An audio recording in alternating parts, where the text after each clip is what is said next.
What was he doing with their booties, man? Just playing with it. According to the people complaining. And he had access to the house, and he knows better than to be talking about the things that he does with Big Brother Puff on national television. Oh, apparently not. Some things, everything ain't for everybody. They did not run through Bieber. They was pressing him like, why you not answering your phone? Like, yo. He wasn't answering for a reason. Because you did things to me. Everybody didn't know this. Yeah. So they're blackmailing with like a booty. Kind of. This right here sets the tone.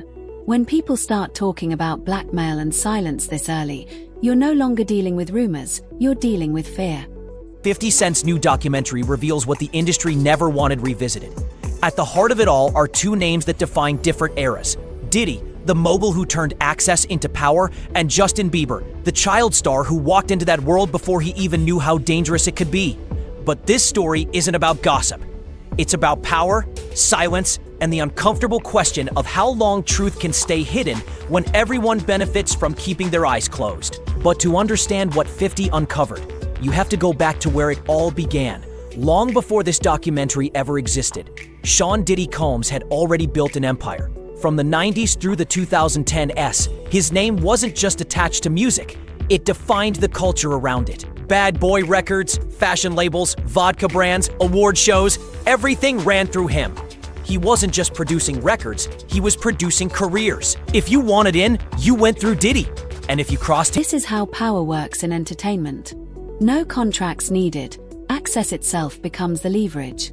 Step out of line, and the door quietly closes. That door slams shut. Because, he's not intimidated by you, you know what I'm saying? He knows the importance of leaving a legacy behind. We need more adults out there that's going to teach the young, such as myself. And, basically leave a legacy behind, leave something behind,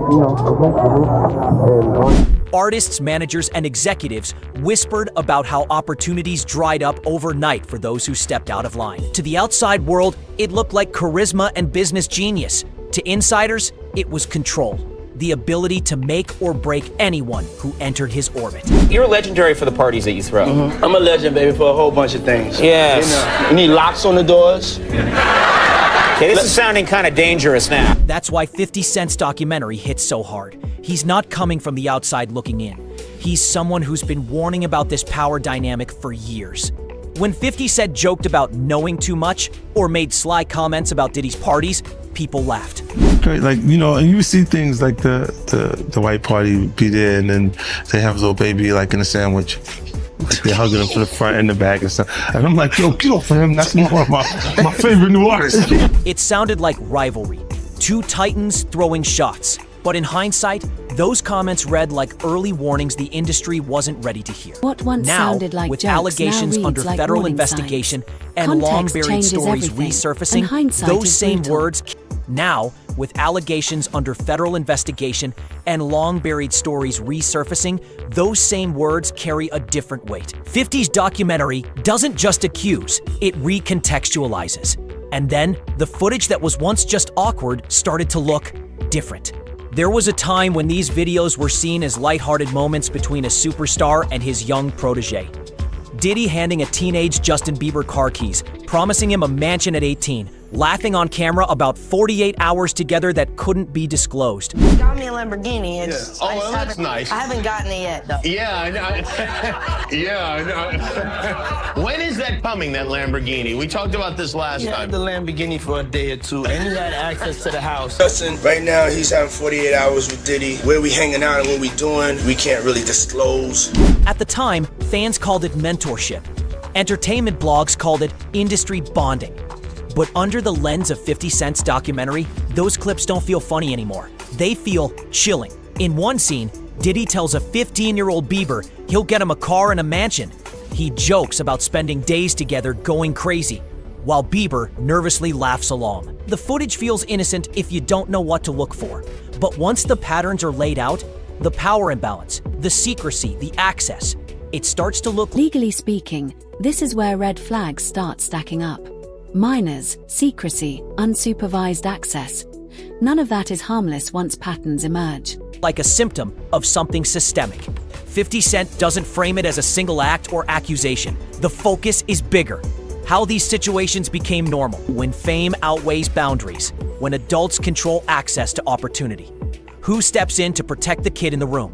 What was once laughed off now raises difficult questions about how far the industry let things go. When, he did his first album, I don't have legal guardianship of him, but for the next 48 hours, he's with me. And we gonna go buck full crazy. Going crazy. Crazy. And how many people saw the same warning signs and stayed silent? But 50's documentary doesn't stop at the awkward moments. It dives into the pattern behind them. This is where the documentary shifts from individual moments to institutional patterns. 50 Cent connects the dots between Diddy's mentorship of Bieber and Usher's own story decades earlier. A story that now feels hauntingly similar. Usher once described being introduced to Diddy's world as a teenager, saying it exposed him to adult realities far too soon. I lived with Sean Puffy Combs for a year. Hey, it was curious. I got a chance to see some things. Yeah, but you were 13. What were you seeing? I went there to see the lifestyle. Right. And I saw it. Years later, Justin Bieber found himself in that same environment. The same parties, the same promises, the same blurred boundaries between opportunity and exploitation. It stopped looking like coincidence and started looking like a system. One where young stars were handed over to mentors under the guise of career development, but were really being absorbed into a world run by power, access, and silence. The film suggests that this wasn't random. It was industry design. Mentorship became a shield, protecting behavior that would have been questioned anywhere else. When the same door opens the same way for every young star, the narrator asks, maybe it's not mentorship, maybe it's a machine, one that feeds on silence. This is the shift from coincidence to system. When the same story repeats across generations, it stops being accidental. And for the first time, that silence is cracking. Starting to act different, huh? You ain't been calling me and hanging out the way we used to hang out. Well, I mean, you try to get in contact with me, through all my, partners and whatnot. And when people finally tried to speak up, they weren't believed. For years, 50 Cent played the role of the loud outsider, the one voice unafraid to mock, taunt, or call out Diddy's excesses. But beneath the sarcasm, there were always hints that he knew more than he was saying. Back in early interviews, he'd drop cryptic remarks, how Diddy's parties weren't for everybody, or how some people do strange things to stay on top. They were dismissed as jokes, the usual hip-hop rivalry, 50 being 50. But the documentary reframes those moments. It positions him not as a troll, but as a witness, a man who saw the power games, recognized the patterns, and tried to warn others before anyone was ready to listen. When warnings come from enemies, one voiceover says, they're easy to dismiss. But what if the enemy was right? Clips roll. Old interviews where 50 smirks but won't elaborate. Moments when journalists laugh instead of pressing further. The message is clear. He wasn't inventing stories, he was testing how much truth the public could handle. And now, years later, that truth is finally being confronted head on. You're not gonna believe this. I just got a call and Puffy's confirmed for Shreveport. It's lit! Nah. Okay, well, everybody be scared to drink. Coffee cups. Wake up, you're sore.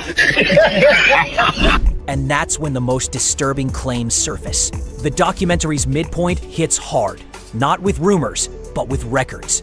Court filings, federal testimony, alleged witnesses describing footage they claim was never meant to be seen. According to the film, one of those witnesses turned over multiple tapes to investigators, recordings allegedly taken from inside Diddy's private events. The footage, the witness says, shows some of the most powerful names in entertainment during moments that should have raised alarms long ago. Among those names, Justin Bieber, Usher, and other young artists who were still underage at the time. Guys, the leaked video of Justin Bieber partying with P. Diddy has just emerged and it looks horrifying. Bieber was not in his right state of mind. Bad boy now. Look at that. Whoa, look at that. Here's your icon alert. Look at that. It's called. Does that look normal to you guys? What's going on here? 50 Cent doesn't accuse anyone outright. He doesn't have to. The strength of his film lies in the questions it asks, rather than the conclusions it draws. Each testimony is followed by receipts, timelines, quotes, archival clips that fill in the blanks. This isn't just about what happened, the narrator says. It's about who allowed it. The message is sharp. When legality becomes the only boundary, morality disappears. The documentary doesn't claim to have every answer. It demands to know why no one else ever asked the questions. And while many stars went silent, 50 kept talking. As the documentary gained traction, the industry went quiet. Artists who once praised Diddy for mentorship now avoided his name entirely.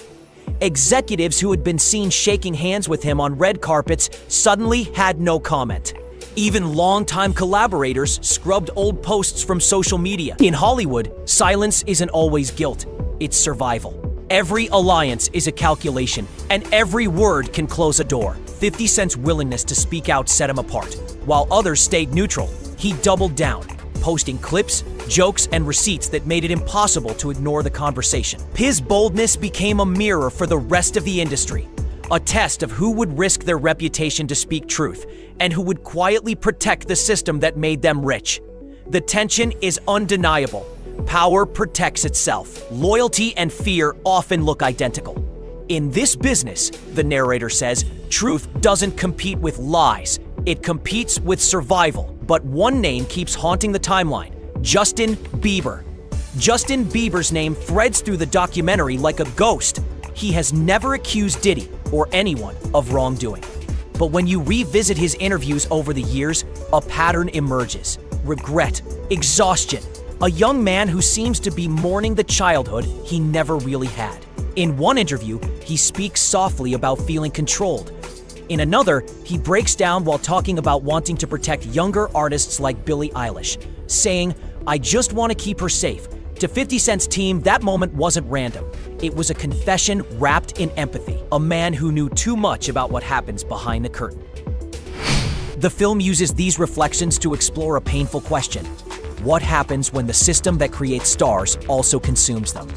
Bieber's struggles with anxiety, faith, and identity become part of a larger conversation, not about personal failure, but institutional design. How does a billion-dollar industry keep producing the same trauma and calling it fame? The point isn't to accuse, it's to expose how blurred the lines have become between mentorship, manipulation, and survival. And if 50 Cent is right, this story isn't over yet. The final act of 50 Cent's documentary isn't about vengeance, it's about reckoning. This isn't about destroying Diddy, the narrator says. It's about understanding how the system protected him for so long. For every accusation, there's a trail of silence. People who knew, people who looked away, people who convinced themselves it wasn't their place to question. That silence, 50 argues, is what allowed everything to continue. He closes the film not with answers, but with a challenge. If the same structure that created Justin Bieber still exists today, then the next child star is already in line. The screen fades to black, leaving one final question lingering. And this is the question that lingers. If the system stays the same, how many more careers or childhoods does it quietly consume? In the viewer's mind, if the same system keeps producing the same damage, is it still an accident? 50 Cent's new documentary doesn't just expose secrets, it forces the world to finally pay attention.